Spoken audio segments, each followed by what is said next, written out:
Hello, good day. I'm Jun Young of Everteam Sdn Bhd. We have been marketing and selling mental breast implant for 30 years in Malaysia. And today we are very lucky to have two guests with us to tell their experience going through breast cancer and reconstructive surgery. I'd like to introduce to you Steffi and Amelia. Hi, thank you for having me today, Miss June. I'm actually diagnosed with breast cancer in year 2013, which is 7 years ago. And at that time, I thought, well, like there's no hope. But in fact, today I'm really enjoying myself because cancer is one of the best things. It's not a horrible thing. It is a really good thing because I was introduced to mental breast implants. They were extremely good. I'm still using it today. I don't have a problem with it. And I'm enjoying my life so much. Thank you, June. Hi, my name is Steffi. I'm 27 years old. And I have no knowledge about reconstruction, to be honest, because I just had my surgery about 1 month ago, and this whole reconstruction thing is a new thing to me. But I think June really helps to educate, especially patients who are new to this. She's very good in educating in you should know your breast size, your implant size and things like that. So yeah, I'm still quite new in the market. I would like to know how did you discover that you have cancer? Mine is quite recent. Actually, it started way last year in 2019. So I was training for open water swimathon in Krabi. Wow. But while I was training every day in the pool, I realized that my left side of my nipple was having discharge.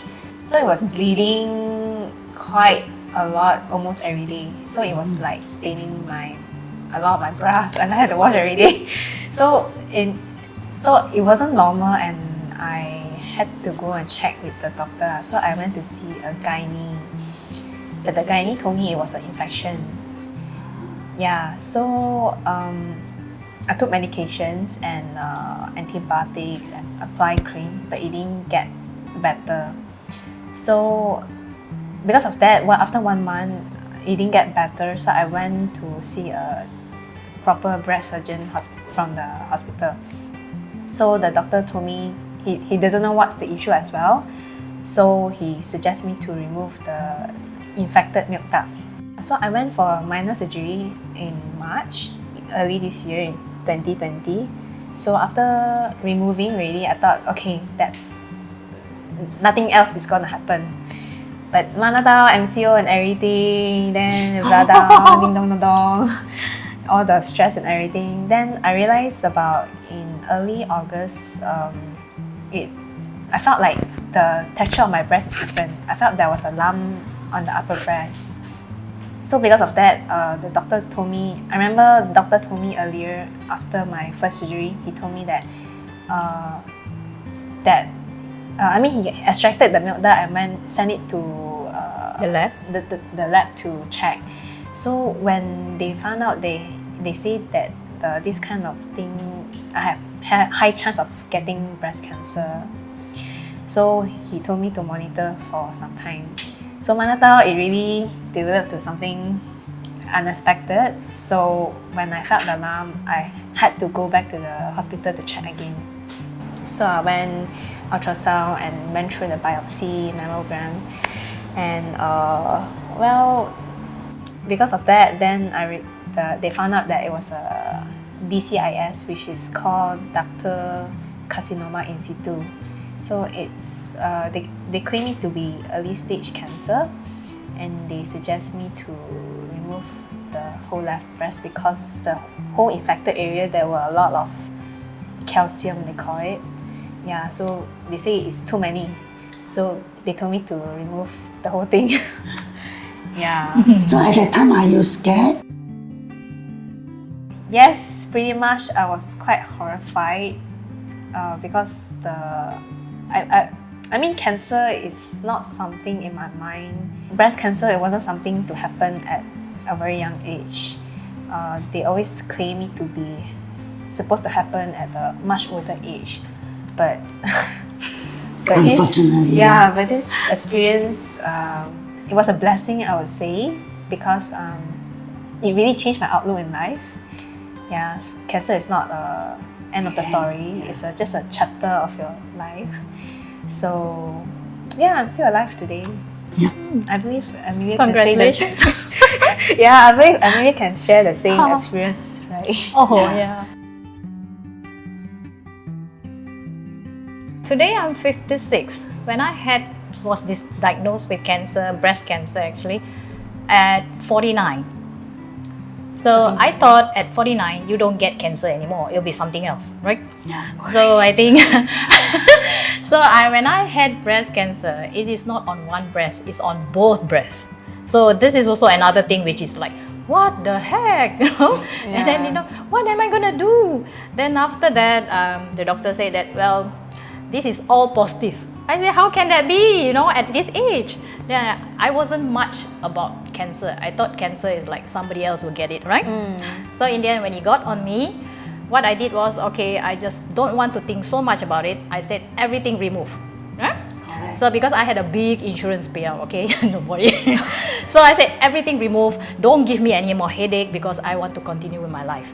And you know, in fact, I was terrified at that time. Okay. So how I happened to know was, at my age 49, my breasts were drooping, all right? So I need to put it up. So I went to massage, and this masseuse lady said, at the end of the massage, you better go and get a check. So yeah, at least she has detected something for me, and it was quite early stage. Oh, okay. So really thankful to her. And after that, I really did the basic, which is the mammogram, the ultrasound, the whatever you have to do to. So I thought that this is a very simple thing, but the whole process actually terrifies every woman, not only me. Yes. Right? So, and then we had a consultation with the doctor. Yeah. The doctor will explain to you that you are actually positive for breast cancer. So I don't know what to do at that time. So, and I called my insurance agent, and then they say that, well, you have enough money to go and get admitted and get operated. I said, yeah, okay, fine. So with that piece of paper, I went to tell the doctor, can I just go get it, remove everything? And then, but then I also give a condition that when you remove my breast, I must still have breasts because I'm a lady. I must have breasts, okay? And then it's like, the doctor can actually feel my fear, right? So, and then here it comes, they recommended me to have a reconstruction surgery by a plastic surgeon. And then after removal, you will reconstruct and you will have implants. So I wasn't like understanding all this, but because you're gonna have implants, so I asked them whether can I continue with my life because I have a good career and I have a good life. So then he said, yes, you can. So I spent 1 week in the hospital after reconstruction. They actually did skin sparing and nipple sparing for me, which is thank God for that. You know, I still have natural breasts, except that it's much bigger than I thought. And I said, never mind, it will, after the swelling goes down, it will come back to this size, you know, and I can start to try to go back to the society so that I can go back to work. I can do my some of the hobbies you have to cut off a little bit longer, right? You can't go swimming at a time. So you can go sauna, but you don't go swimming. You can go for spa or like maybe like a massage, you can, but you don't do a very heavy one. You do a mild one first until you are fully recovered, but it will take about 6 months to 1 year. After that, then you feel so much better and you can start going out a little bit, like dressing up and do a makeover, and then you go for a party and see whether people still think that you're weird or strange looking. But no, in fact, everybody was so welcoming because you have not been to the society for some time, right? And then you visit your friends say, oh wow, you're doing so well, look so good and things. It actually helps you a lot. And then, of course, at the workplace, they know that you have gone through a very long process of surgery and a long MC. So when you come back, they will not immediately laden you with heavy loads, right? So, and then you slowly, you get used to it, and you know, you start to remove back to your normal stuff. I remember last time you told me that you did stage performance. Yes, I did for a short while because I don't have anything to do while I'm recovering. And then if I don't have anything to do, your mind will always think, oh, it goes back to cancer and cancer again. So we don't want this to be happening. So you need to be positive thinking all the time. So you need to be happy. Yes. Okay. So if you're happy with your doctors and your implants, every day you look at yourself, wow, I'm having a good time, a good body now. You know, I need to look good. You will forget about your surgery because the doctors are very encouraging.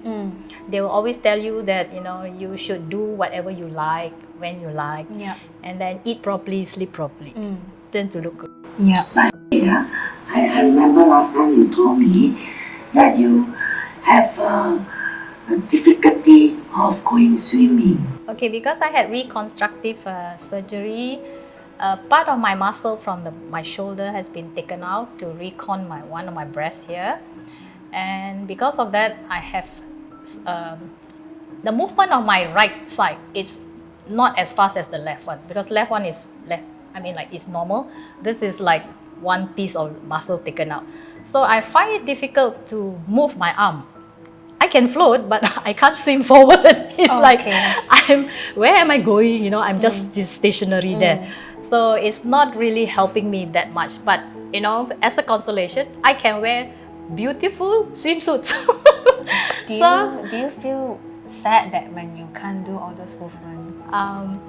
In the beginning, I felt that, oh, why must this be happening to me? Because I was blaming myself not able to swim anymore. But after a few sessions later on, I try all the time, right?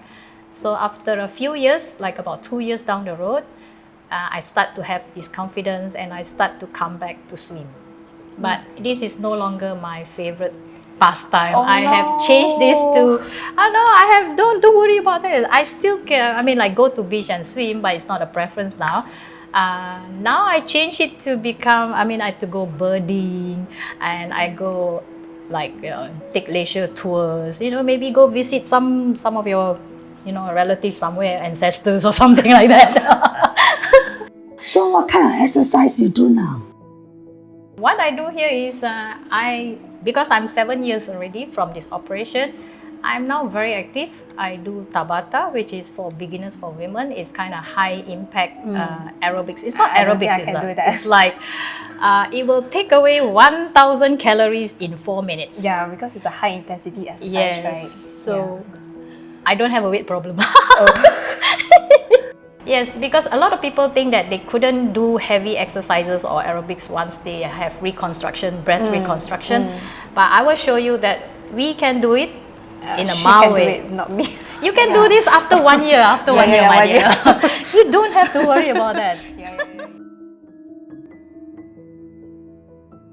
At first, after surgery, I couldn't believe that there's something different besides my breast tissue in my breast. But when I strip and everything, it actually looks pretty natural. Yeah, because I was like going through thoughts of like, how would it be like if I had implant? I actually didn't want to have implant because I was very scared of going under the knife. I mean, I heard stories that after a certain time, when the thing needs to be changed, you need to go under the knife and things like that. But after the surgery and everything, I found out that, wow, actually it looks very natural. It doesn't look like anything different from what I had in mind, like horror stories, really one big boob, one boob bigger than the other one, that kind of thing. Yeah, then. But I was very surprised, and I think it really helped with the recovery period, especially before the surgery. I felt like I was quite depressed, like I had this cancer thing. It was like, it's very clouded my mind. So, but after the surgery, it really helped, like, wow, actually I I felt much more myself. I felt like I still can carry on a normal life with even just a implant reconstruction like that. You know, it's my not like situation, it's not like you stand in front of the mirror and then there's one side of your boobs is missing. Yes, and the scar, long scar. Yeah. So it's not that bad. Yeah, now that I can look in front of the mirror every day to feel normal again. That's good. Yeah. That's my experience. That's what I'm so happy with, because we have this, what we call implant breast reconstructive surgery since the year 2005. I have started this surgery approach together with one of the doctor in Kuala Lumpur. And until today, she is still happy to do totally direct implant breast recon. Yeah, please be reminded that Steffi surgery is direct implant.